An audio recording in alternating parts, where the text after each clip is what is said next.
What is the most important thing we need to know about this war on Black girls? Um, Simply put, the war on Black girls is a public health issue.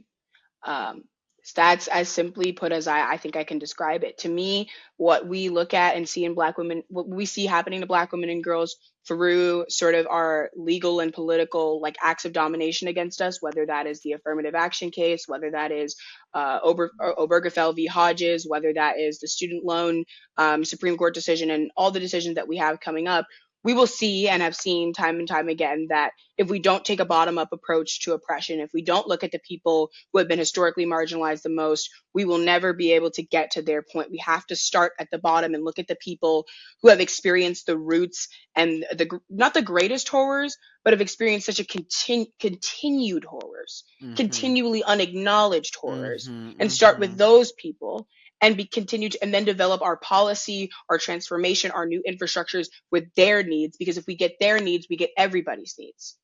And when we don't think about Black women and girls, when we make these decisions that last infinitely in history, because we're doing this through the Supreme Court, particularly, that cannot be changed as long as these individuals are alive, um, we have shortened the lifespan. We have encoded stress and Mhm. racism into the Mhm. body of Black women.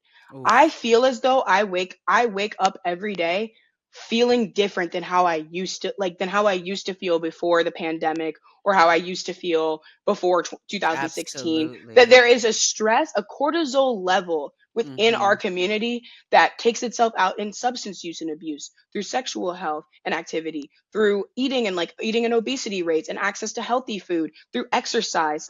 By as inflation goes up, as all of these stressors go up in our world, and we are continuing to promote legislation that supports the domination of Black women and girls, we will just continue to see negative health outcomes that create poor public health outcomes. That COVID is not over, and as long as we still have COVID going Child, around, I just got over COVID again, it, so it's definitely not over. exactly, Black women and girls are the most vulnerable to that. Not only because we have the highest stress levels, but because we are least likely to be able to go to the doctor to get the Mhm. resources, to have the time, and then to be able to get diagnosed correctly, and then to get medicine that actually works for our bodies.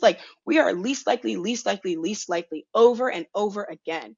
And as long as policy continues to focus on who is most likely and try to take away from someone who is most likely, or give something to Mhm. someone who is at the top of whatever, we will continue to miss Black women and girls' needs. And we will continue to see it lose our lives, lose our livelihood from that.